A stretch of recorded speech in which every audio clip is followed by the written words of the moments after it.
Ah, pobres muchachas, exclamó Yaya, próxima a llorar, cuando le presenté a la señora pareja.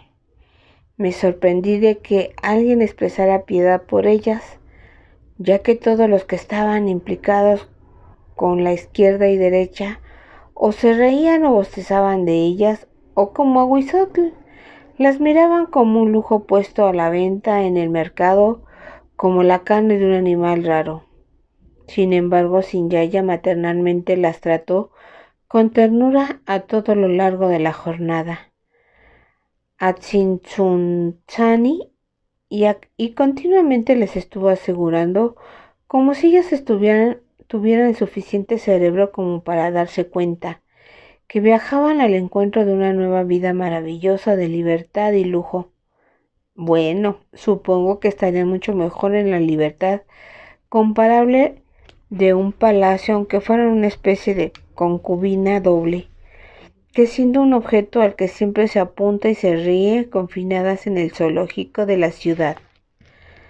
Yaya había venido conmigo, porque cuando le conté de esa última y rara embajada que habían caído sobre mí, había insistido en ir también.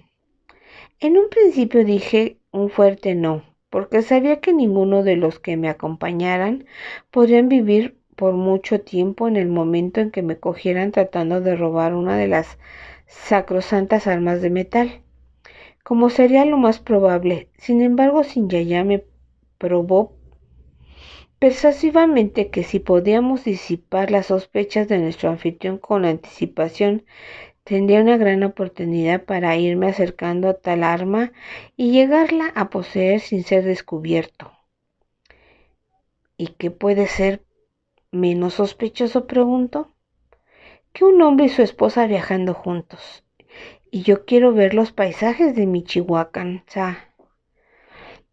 Su idea del hombre y su esposa tenía cierto mérito. Reflexioné, aunque no exactamente el mérito que ella le daba. Para ellos, al ver a un hombre viajando con su propia compañera, la compañera común y corriente de cada día, en una nación en donde con solo preguntar uno podría tener otra compañera o otra clase de compañía o cierto número de compañías, eso en verdad enmudecería a los purépecha. Me desdeñarían y me mirarían como demasiado impotente, tonto, sin imaginación y letárgico como para ser un ladrón, un espía o cualquier otra persona peligrosa. Así es que le dije que sí a Yaya y ella empezó inmediatamente a preparar el equipaje para el viaje. Huizotl me mandó llamar. Cuando las gemelas tuvieron listo su guardarropa para partir, por lo que me presenté en el palacio, allá me quedé horrorizado cuando vi por primera vez cómo habían rapado a las muchachas. Sus cabezas se parecían a sus pechos desnudos, cónicas rematadas en una punta, y me preguntaba si mi recomendación no habría sido un espantoso error. Una cabeza rapada podría ser la cumbre de la belleza para un purempe, pero ¿lo sería una punta de cabeza rapada? Ellos conservaban la punta con pelo. Bien, era muy tarde para poner remedio. Tenían que quedarse rapadas como estaban. También fue entonces cuando descubrimos que una silla de manos ordinaria no serviría para izquierda y derecha y que se necesitaba construir una especial para sus peculiares necesidades, lo que retrasó nuestra partida unos cuantos días. Sin embargo, Huizot estaba determinado a no ahorrar gastos en esa expedición, y así cuando al fin salimos éramos una gran caravana. 2 guardias de palacio iban al frente, desarmados visiblemente, aunque yo sabía que los dos eran expertos en combate mano a mano. Yo solo llevaba el escudo emblasonado que me identificaba como un campeón, águila y una carta de presentación firmada por el güey Tlatuani Huizotl. Caminaba al lado de la silla de Yaya, sostenida por 4 hombres, actuando en mi papel de marido domesticado, llamando la atención de ella hacia algún otro paisaje. Detrás de nosotros venía la silla de manos de las gemelas cargada por 8 hombres y seguían estos otros que los reemplazarían en cargar la pesada silla puesta sobre pértigas. Esa silla de manos había sido construida en una forma especial, así es que no era un simple asiento, sino que estaba techada como una pequeña choza y tenía cortinas que se podían recorrer en 2 lados. Cerraban nuestra caravana numerosos tememime que cargaban nuestros fardos, canastos y provisiones. Después de 3 o 4 días de camino, llegamos a un pueblo llamado Zitácuaro, en donde un lugar custodiado de sus orillas estaba marcada la frontera con Michoacán. Allí hicimos un alto mientras los guardias purépecha de la frontera examinaban cuidadosamente y con respecto la carta que les presenté, y luego con precipitación, pero sin abrirlos, pincharon varios de nuestros fardos. Parecían sorprendidos cuando vieron la silla de manos, demasiado grande, y dentro de ella las 2 muchachas rapadas e idénticas, sentadas lado a lado en una posición que parecía la más incómoda. Sin embargo, no hicieron ningún comentario. Les hicieron a un lado cortésmente para dejarnos pasar a través de Zitácuaro, a mí, a mi esposa y a toda la comitiva. Después de eso, ya no nos volvieron a detener o provocar, pero ordené que las cortinas del entolado de la silla de manos de la señora pareja fueran corridas para que ellas no fueran visibles a ninguno de los nativos a nuestro paso. Sabía para entonces que un mensajero veloz estaría en aquellos momentos informando al Undacari de nuestra llegada, pero deseaba que su regalo se mantuviera en el misterio y sin descripción el mayor tiempo posible hasta nuestra llegada a palacio. Sinjaya pensó que eso era una crueldad de mi parte, dejar que las gemelas corrieran todo el camino sin poder ver nada sobre el nuevo país en el que iban a vivir. Así es que cada vez que le mostraba a ella algo de interés, detenía toda la caravana y cuando no se veía ningún viajero en el camino, iba personalmente a ver a las gemelas y descorriendo las cortinas les mostraba lo que hubiera despertado mi interés. Siguió haciendo eso a través de todo nuestro camino por Michoacán. Para mi más grande exasperación, ya que izquierda y derecha eran totalmente apáticas e indiferentes acerca de lo que les rodeaba. La primera cosa que excitó la curiosidad de Sinjaya en la gente fue, por supuesto, la preponderancia de cabezas lustrosas por falta de cabello. Ya le había hablado sobre esa costumbre, pero no es lo mismo decir que ver. Cuando poco a poco se acostumbró a ello, se quedaba mirando fijamente a algún joven y murmuraba: ¿Ese es un muchacho? ¿No, una muchacha? Y yo debo admitir que ellos la miraban con la misma curiosidad.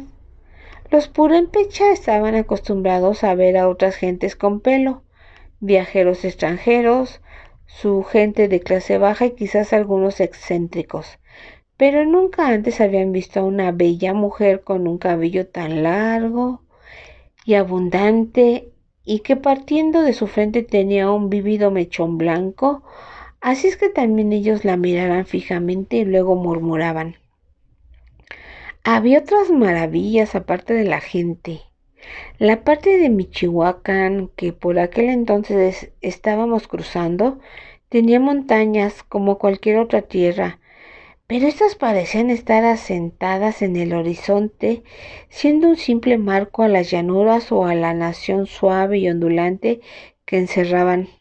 Algunas partes de ese territorio eran florestas, algunas otras praderas cubiertas de zacate y flores silvestres, pero la mayor parte consistía en generosas tierras de labranza, anchas y extendidas y granjas productivas.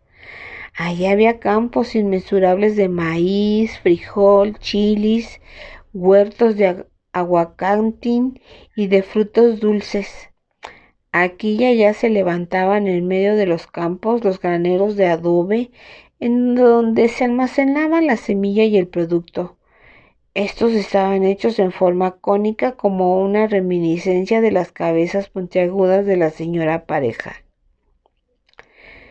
En esas regiones, hasta las casas más humildes se veían agradables. Todas estaban hechas de madera, ya que ésta abundaba allí. Sus tablas y vigas estaban puestas ingeniosamente sobre apretadas muescas, todas juntas, sin mortero o cuerdas que las amarraran.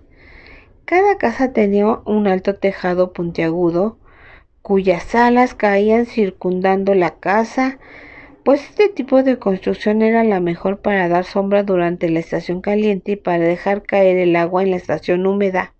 Y algunos de los tejados estaban hechos con imaginación, de tal manera que sus 4 esquinas quedaban levantadas en puntas ornamentales. Esa era la estación de las golondrinas y en ninguna parte había tantas como en Michoacán, volando, revoloteando, aleteando, deslizándose por todas partes, sin duda porque esos amplios aleros eran muy adecuados para hacer sus nidos.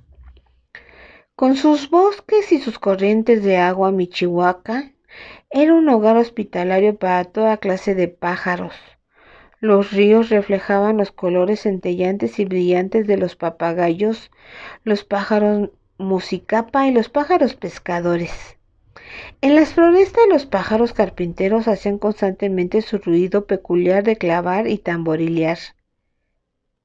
En el lago, las golondrinas se posaban sobre las garzas blancas y azules e incluso sobre el gran pájaro cuinco. El cuinco tiene un pico en forma de cuchara. Su cara es tan fea que causa risa. Sus patas y su forma son desmañanadas, pero el cuinco es soberbio en su plumaje de colores de crepúsculo, y cuando una bandada de ellos levanta el vuelo al mismo tiempo es como si el viento se hiciera visible de un color rosa. La única concentración humana de Michoacán en aquellos días estaba en la multitud de aldeas que bordeaban el gran lago de juncos Pátzcuaro, o asentadas en las muchas islas pequeñas del lago. Aunque cada una de las aldeas de los alrededores vivían de la caza de aves y de la pesca, cada una tenía por órdenes de Undacuari que proveer localmente algún producto en especial o algún servicio que pudiera ser cambiado entre las demás. Una comunidad trabajaba la madera, otra tejía ropa, otra trenzaba los juncos para convertirlos en alfombrillas peltaltín, otra se dedicaba al lacado y así todas. En la aldea que llevaba el nombre del lago Pátzcuaro estaba el mercado en donde se ofrecían todas estas cosas. En una isla en medio del lago llamada Jaracuaro se habían construido todos los templos, altares y plazas y era el centro ceremonial para todos los habitantes de las aldeas. Tzintzuntzani, que quiere decir en donde hay colibríes, era la capital, el centro y el corazón de toda esa actividad. Por sí misma no producía otra cosa más que las decisiones, acciones y órdenes con que se gobernaba a la nación entera. Estaba construida a base de palacios y totalmente habitada por sus nobles y sus familias, por cortesanos, sacerdotes y sirvientes. Conforme se iba aproximando nuestra caravana, el primer objeto hecho por el hombre que podíamos ver sobre el camino desde varias largas carreras era la anciana Iyacata, como se le dice empore a una pirámide que se alzaba sobre las alturas al este de los palacios de los nobles. Más allá de toda imaginación, esa Iyacata, no muy alta pero extravagantemente alargada, era una curiosa mezcla de plazas y de edificios redondos que se habían llegado a convertir en un majestuoso montón de piedras. pues hacía ya mucho tiempo que habían perdido toda su cubierta de yeso y colorido, se estaban rompiendo en partes y la hierba crecía por todos lados. Los numerosos palacios en donde hay colibríes estaban todos construidos de madera, y aunque pudieran ser mucho menos impresionantes que los de la piedra de Tenochtitlán, eran totalmente diferentes, así es que tenían su propia grandeza. Bajo los aleros desplegados de sus altos techos puntiagudos, terminados en un rizo, había 2 pisos y el alto estaba totalmente circundado por una galería exterior. Los poderosos troncos de cedro que sostenían esos edificios, las columnas, los remates y los pilares, las innumerables vigas visibles bajo sus aleros, todos ellos estaban trabajados laboriosamente y tallados con rizos y filigranas. Sus puertas eran más a menudo tablas que se deslizaban que las familiares para nosotros sostenidas sobre pivotes. Cualesquiera que fueran los artistas que los consiguieron, y en algunos palacios debieron de haber utilizado mano de obra importada, los ricos lacados debieron de haber sido trabajados a mano.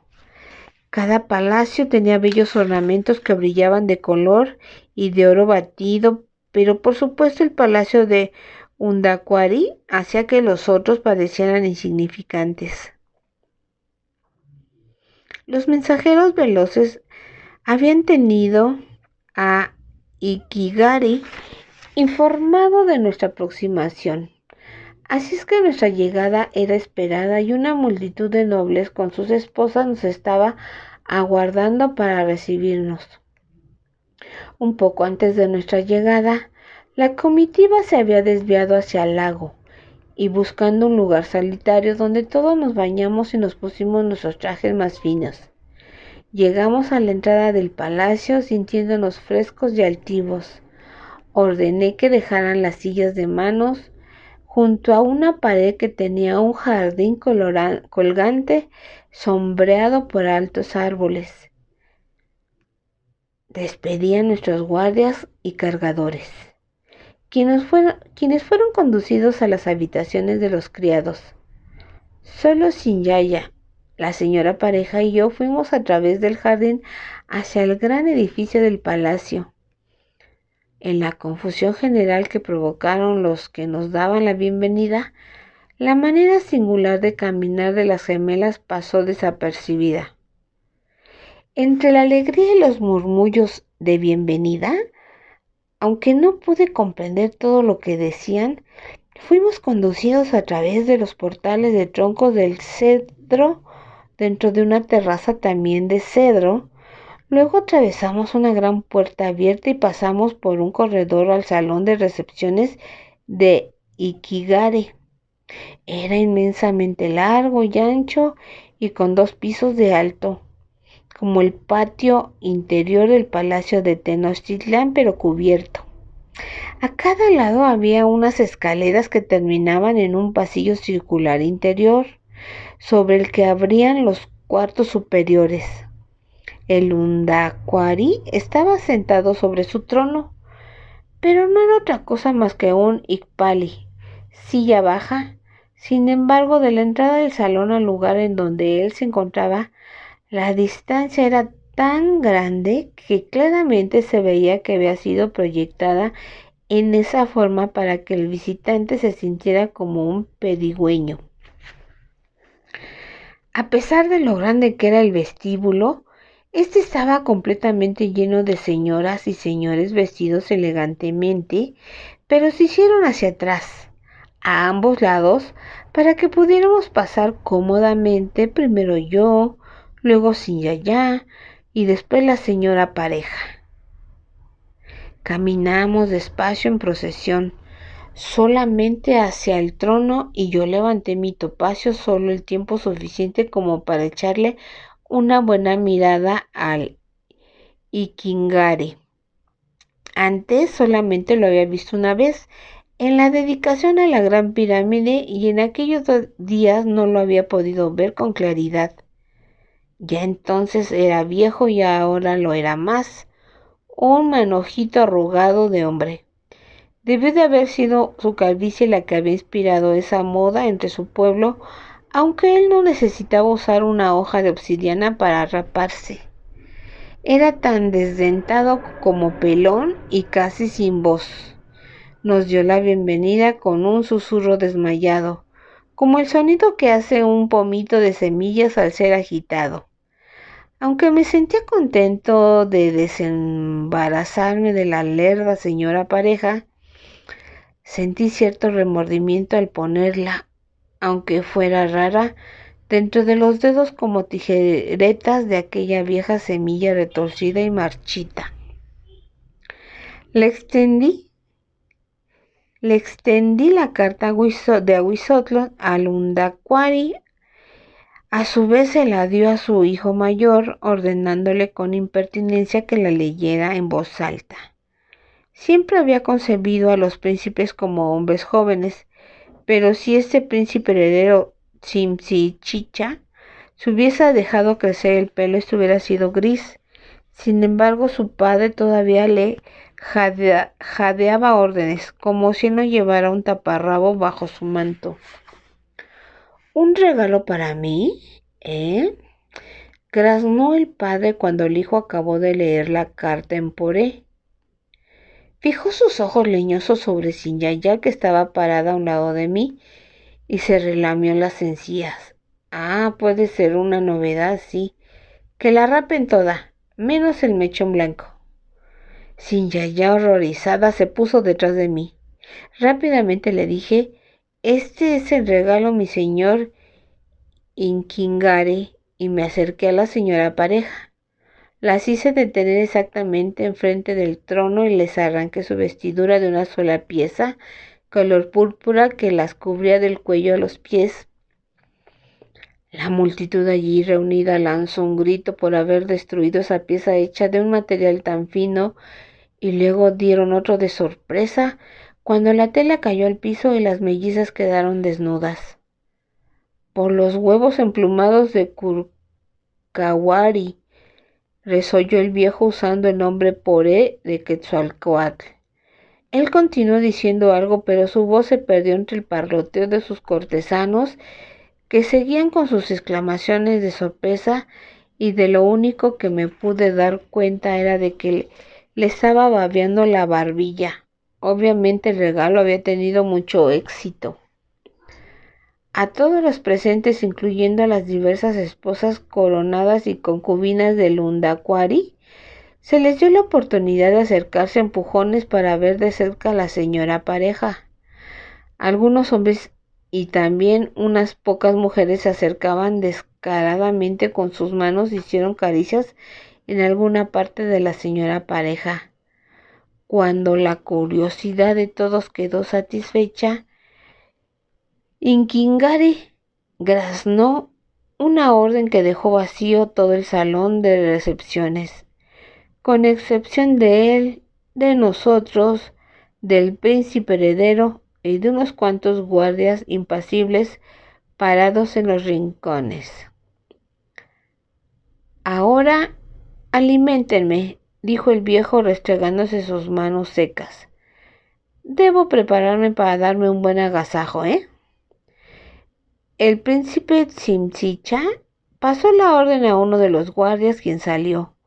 En un momento empezaron a llegar sirvientes trayendo un mantel para la comida, que depositaron allá mismo, y después de que Sinyaya terminó de vestir a las gemelas con su vestido desgarrado, nos sentamos los 6. Yo inferí que de ordinario no se le permitía al príncipe heredero comer al mismo tiempo que su padre, pero como él hablaba correctamente el náhuatl, se le podía utilizar como intérprete cuando el viejo y yo nos pudiéramos entender. Mientras tanto, Sinyaya ayudaba a comer a la señora pareja con una cuchara, ya que de otra manera ellas hubieran tomado aún la espuma del chocolate con sus dedos a manos llenas, masticando con sus bocas abiertas y provocando náuseas a todos los presentes en general. Sin embargo, sus modales no eran peores que los del viejo.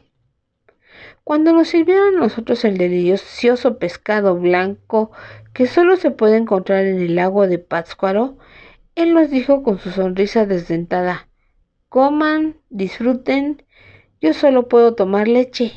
¿Leche?, repitió sin yaya, preguntando cortésmente. ¿Leche de gacela, mi señor? Entonces ella levantó sus cejas de sorpresa. Una mujer muy larga y muy rapada llegó, se hincó a un lado del undacuari, se levantó la blusa y le presentó un pecho muy grande que, si hubiera tenido rostro, habría podido ser su cabeza rapada. Durante el resto de la comida, cuando Ikingare no estaba haciendo preguntas acerca de las peculiaridades de la señora pareja, su origen y su adquisición, estaba succionando ruidosa e indistintivamente de un pezón al otro. Sin yaya evitaba el verlo, lo mismo que el príncipe heredero.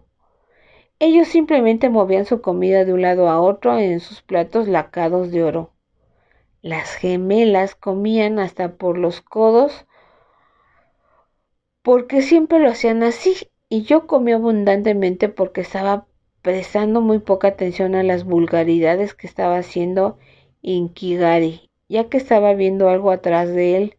Cuando por primera vez entré en la habitación, me pude dar cuenta de que los guardias llevaban lanzas, cuyas puntas eran de cobre, pero de un peculiar cobre oscuro. En esos momentos pude percibir que tanto el undacuari como su hijo llevaban dagas cortas del mismo metal, colgadas de sus cinturas y aseguradas de unas presillas de cuero. El viejo me estaba endilgando un discurso, dándole vueltas con el claro objeto de que al llegar al final me preguntaría si también le podría conseguir un par de adolescentes varones unidos, cuando sin yaya, como si ya no pudiera seguir escuchando más, lo interrumpió para preguntarle: ¿qué es esta bebida deliciosa? El príncipe heredero pareció muy contento por esa interrupción, e inclinándose a través del mantel, le dijo que era chapari, un producto hecho de miel de abeja muy potente, y que sería bueno que no bebiera demasiado esa primera vez. ¡Qué maravilloso!, exclamó, empinando la taza lacada. Si la miel puede emborrachar tanto, ¿por qué las abejas no están siempre ebrias? Ella hipó y se quedó pensativa, evidentemente acerca de las abejas, porque cuando el undacuari trató de resumir la cháchara de su pregunta, sin ella dijo en voz alta: a lo mejor lo están, ¿quién puede saberlo? Y se sirvió otra taza y luego otra para mí, tirando un poco de su contenido. El viejo suspiró, chupó por última vez la teta baboseada de su nodriza y le dio un sonoro manotazo en una nalga, en señal de que la horrorosa comida había terminado. Sin yaya y yo nos apresuramos a beber nuestras segundas tazas de chapari. Bien, dijo Inkingari, mascando con su boca de tal manera que su nariz y su barbilla se juntaban varias veces. Su hijo saltó detrás de él para ayudarlo a ponerse en pie. Un momento, mi señor, dije, solo un momento. Voy a dar algunas instrucciones a la señora pareja. ¿Instrucciones?, dijo él con suspicacia. Para que cumplan, dije sonriendo como lo haría un alcahuete. Como son vírgenes, pueden ser rudas al acariciar. Ah, dijo roncamente, sonriéndome también. ¿Son también vírgenes? Sí, que cumplan por todos los medios que cumplan.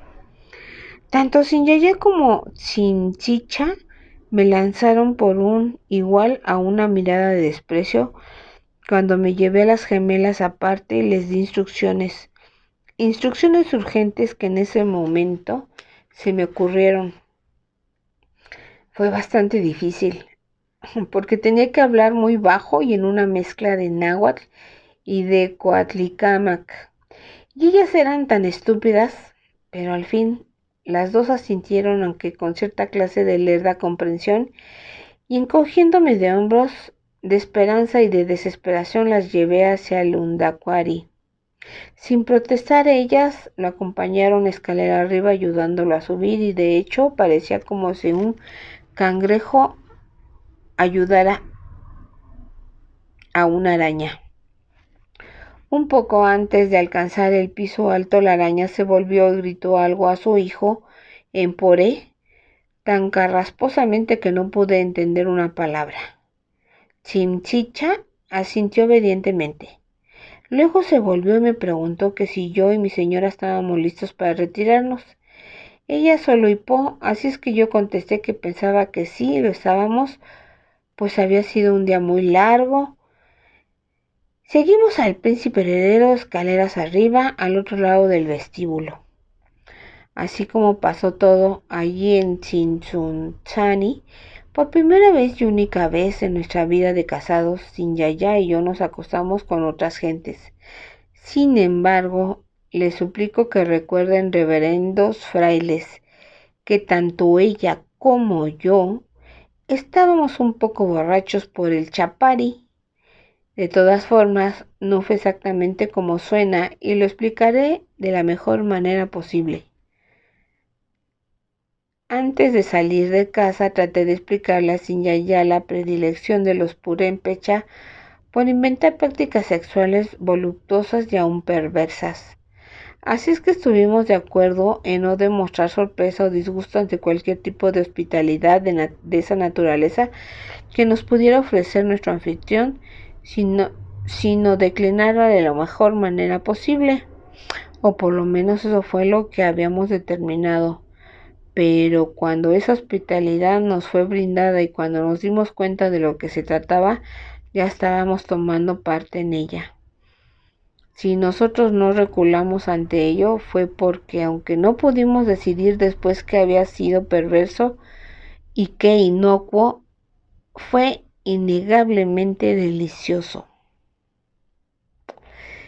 A medida que nos guiaba por el piso superior sin chicha, se volvió e imitando mi sonrisa de alcahuete preguntó: ¿querrán el señor campeón y su señora habitaciones separadas? ¿Camas separadas? Naturalmente que no, dije. Y lo dije fríamente antes de que me preguntara: ¿quieren otros amantes? ¿O alguna otra indecencia? Entonces una cámara conyugal, mi señor, me dijo estando de acuerdo. Pero algunas veces volvió sobre lo mismo, casual como conversando. Después de un día agotador de viaje, hasta la pareja más bien avenida puede estar fatigada. La corte de Chinchunchani le juzgaría negligente si sus huéspedes se sintieran demasiado fatigados como para poderse complacer el uno al otro. Por lo tanto, les ofrecemos un servicio llamado Atantanarani. Este engrandece al hombre adecuadamente y a la mujer la hace más receptiva, quizás hasta un extremo del que ninguno de ustedes ha disfrutado jamás. La palabra Atantanarani, hasta donde puedo desenmarañar sus elementos, solo significa juntarse al mismo tiempo. Antes de poder averiguar acerca de cómo se puede engrandecer cualquier cosa, juntándola al mismo tiempo, él se había inclinado ante nosotros dentro de nuestras habitaciones y dándose la vuelta cerró tras de sí la puerta lacada. La habitación alumbrada por lámparas tenía una de las camas más grandes, más suaves y con más gran profusión de cobijas que yo nunca había visto antes. También nos estaban esperando dos esclavos ya de edad, un hombre y una mujer. Yo los miré con cierta aprensión, pero solo me pidieron permiso para preparar nuestros baños. Junto a la recámara había dos baños completos para cada uno de nosotros, incluyendo su bañera y su cuarto de vapor ya listo. Mi sirviente me ayudó a bañarme con esponja y luego me frotó vigorosamente con piedra pómex. en el cuarto de vapor, pero no hizo nada más que me molestara. Pensé que los esclavos, el baño de agua y de vapor era lo que el príncipe heredero había querido decir, por un servicio llamado Atantanarani. Si era eso, no era sino una cosa agradable y civilizada, nada obscena y que había funcionado muy bien. Me sentía fresco, con la piel hormigueante, mucho más adecuado para, como dijo Chimchicha, poder satisfacer a mi mujer. Su esclava se inclinó al mismo tiempo que mi esclavo. Antes de salir, ella y yo salimos de los baños para encontrar que la cámara principal estaba completamente oscura. Los cortinajes estaban corridos y las lámparas de aceite apagadas. Así es que nos tomó algún tiempo encontrarnos en ese inmenso cuarto y otro momento más para encontrar la inmensa cama. Era una noche calurosa, solo la cobija de encima había sido doblada. Nos deslizamos en ella y descansamos uno junto al otro, sobre nuestras espaldas, contentos de momento con poder disfrutar de una suavidad de nube bajo nosotros. Sin-Yaya murmuró adormilada: ¿Sabes, todavía me siento borracha como una abeja? Entonces súbitamente dio un pequeño respingo y jadeó. Estás muy ardiente. Me cogiste por sorpresa. Yo estuve a punto de exclamar lo mismo. Me toqué abajo, donde una manita me manoseaba con gentileza suavemente. Había supuesto que era su mano y exclamé asombrado: Sin-Yaya. Casi al mismo tiempo ella dijo: puedo sentirlo. Es un niño que está aquí abajo, jugando conmigo. También yo tengo uno, dije todavía muy sorprendido. Nos estaban esperando bajo los cobertores. ¿Qué vamos a hacer ahora? Yo esperaba que ella dijera patear o gritar o que hiciéramos ambas cosas, pero en lugar de eso dio otro pequeño respingo, rió sofocada y repitió mi pregunta. ¿Qué vamos a hacer? ¿Qué está haciendo el tuyo? Le dije lo que estaba haciendo. El mío lo mismo. No es desagradable. No, decididamente no. Deben de estar adiestrados para esto, pero no para su propia satisfacción. Por lo menos parece demasiado joven. No, lo hacen solo para aumentar nuestro placer, como dijo el príncipe. Ellos pueden ser castigados si nosotros los rechazamos. Ahora yo hago estos comentarios con voz fría y desapasionada, pero no fue así. Estábamos hablándonos con voces roncas y frases entrecortadas por involuntarios jadeos y movimientos. ¿El tuyo es niño o niña? No puedo estirarme lo suficiente como para... Yo tampoco. ¿Tiene importancia? No, pero estoy palpando un rostro que me parece bello. Las pestañas son lo suficientemente largas como para... ¿Con pestañas? Están bien adiestrados. Oh, sí, exquisitamente. Me pregunto si cada uno de ellos fue enseñado especialmente para... Cambiémoslos y veremos. Los dos niños no objetaron nada por cambiar de lugar y su ejecución no disminuyó en lo más mínimo. Quizás la boca juguetona de era más caliente y mojada, acabando de hacer lo que... Bueno, no quiero entretenerme mucho en este episodio. Sin-Yaya y yo pronto caímos en un frenesí, besándonos cada vez más apasionadamente, agarrándonos y arañándonos, haciendo otras cosas arriba de la cintura, mientras los muchachos estaban más ocupados que nunca abajo. Cuando ya no me pude contener más, nos apareamos como jaguares copulando y los muchachos, apretándose fuera de nosotros, bullían sobre nuestros cuerpos, deditos aquí, lengüecitas allá. Esto no sucedió solamente una vez, fueron más veces de las que me puedo acordar. Después de cada eyaculación, Los niños descansaban un ratito contra nuestros cuerpos jadeantes y sudorosos, y luego muy delicadamente se nos volvían a insinuar y empezaban a importunarnos y acariciarnos. Se movían atrás y hacia adelante de Sinyaya a mí, algunas veces individualmente y otras juntos, de tal manera que entonces podía ser atendido por los dos y por mi esposa, y luego ambos muchachos y yo podíamos concentrarnos en ella. No terminó esta actividad hasta que ella y yo ya no pudimos más y nos hundimos en un sueño profundo. Nunca averiguamos ni el sexo ni la edad o apariencia de nuestros atantarani acompañantes. Cuando despertamos muy temprano en la mañana ya se habían ido. Lo que me despertó fue un arañazo en la puerta. Estando solo medio consciente me levanté y abrí. No vi nada más que la oscuridad que precede a la aurora a través del balcón y la gran fuente que estaba más allá del vestíbulo, hasta que un dedo arañó mi pierna. Sentí un estremecimiento y miré hacia abajo y allí estaba la señora pareja, tan desnudas como yo. En ellas todo se veía doble, todo cuatros, o más bien debería decir ochos. Las dos estaban sonriendo lascivamente, engarruñadas entre mis piernas. Cosa muy agradable, dijo Izquierda. La de él también, dijo Derecha, sacudiendo su cabeza en dirección a la recámara del viejo, según supuse.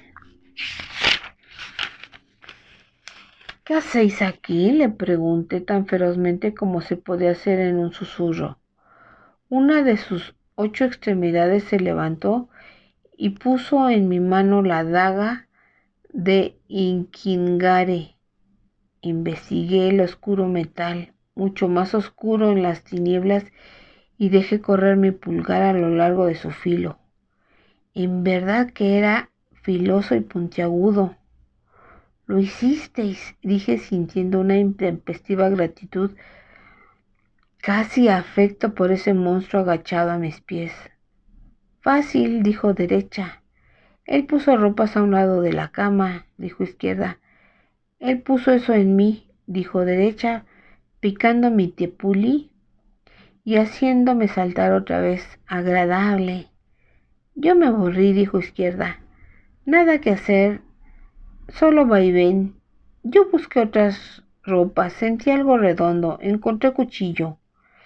Ella sostuvo el cuchillo mientras yo tenía diversión, dijo Derecha. Yo sostuve cuchillo mientras ella tenía diversión. Ella sostuvo cuchillo mientras... Y ahora la interrumpí. Él ronca al fin. Nosotros trajimos cuchillo. Ahora nosotros despertarlo y tener más diversión. Como si les hubiera sido muy difícil esperar antes de que pudiera darle las gracias, las gemelas se fueron a paso acelerado como lo haría un cangrejo a lo largo del pasillo oscuro. En lugar de darles las gracias a ellas, se las di a las propiedades aparentemente fuertes de la leche mamada y entré otra vez a la recámara para esperar la salida del sol. Los cortesanos de Tzintzuntzani no parecían ser muy madrugadores. Solo el príncipe heredero Tsimtsicha nos unió en el desayuno a Sinyaya y a mí. Le dije al viejo príncipe que mi cortejo y yo debíamos de ponernos en camino, que parecía obvio que su padre estaba gozando de su regalo, así es que no deseábamos haraganear por los alrededores y hacer que le interrumpiera su placer, solo para entretener a unos huéspedes que no habían sido invitados. El príncipe dijo con suavidad: bien, si ustedes sienten que deben de partir, no los detendremos, excepto por una formalidad. Un registro de sus personas en sus posesiones, fardos y de cualquier cosa que ustedes se lleven. Puedo asegurarles que no intentamos insultarlos. Yo también tengo que sufrir eso cada vez que viajo a cualquier parte. Me encogí de hombros con tanta indiferencia como cuando uno lo rodea un grupo de guardias armados. Discretamente y con respeto, pero también cabalmente, Ellos golpearon ligeramente todas las partes de nuestras vestiduras, tanto mías como las de Sinjaya. Después nos pidieron que nos quitáramos por un momento nuestras sandalias. En el jardín que estaba enfrente del palacio hicieron lo mismo con nuestros guardias y cargadores, deshicieron todos nuestros fardos, incluso tocaron todos los cojines y las cortinas de las sillas de manos. Para entonces otras gentes ya se habían levantado y andaban por los alrededores. La mayoría eran niños del palacio que observaban todos esos procedimientos con los ojos brillantes y conocedores. Miré a Sinjaya. Estaba mirando de cerca a los niños, tratando de saber cuál de ellos, cuando me vio sonriéndole, se puso tan colorada como la pequeña hoja de metal que ya sin su mango de madera llevaba escondida en mi cuello bajo mi cabello. Los guardias le dijeron a Chinchicha que no llevábamos nada que nos hubiéramos traído. Su mal humor cambió inmediatamente y mostrándose amigable dijo: entonces, por supuesto que nosotros insistimos en que usted le lleve algo como un regalo recíproco a su güey Tlatoani. Él me alargó un pequeño saco de piel y más tarde vi que contenía una cantidad de las más finas perlas, corazones de ostiones.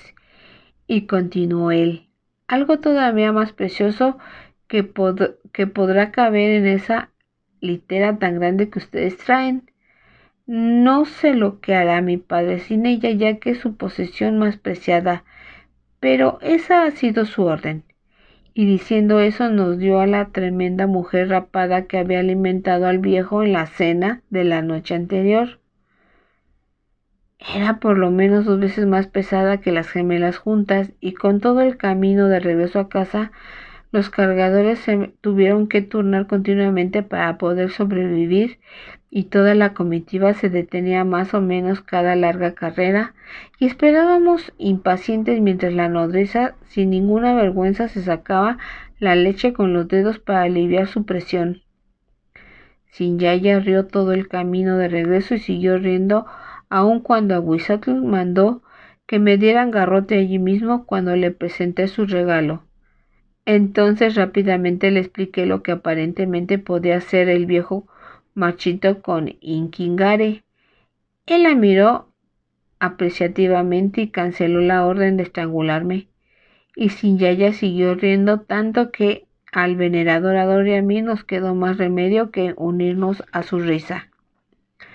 Si Ahuizotl consiguió tener un vigor mayor con ella, la mujer lechera fue el botín más valioso que lo que llegó a ser la daga de metal asesino.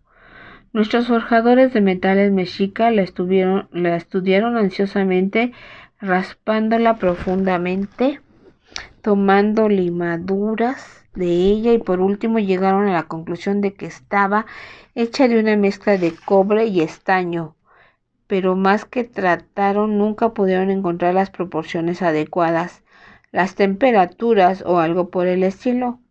Así es que nunca tuvieron éxito en copiar la aleación de ese metal.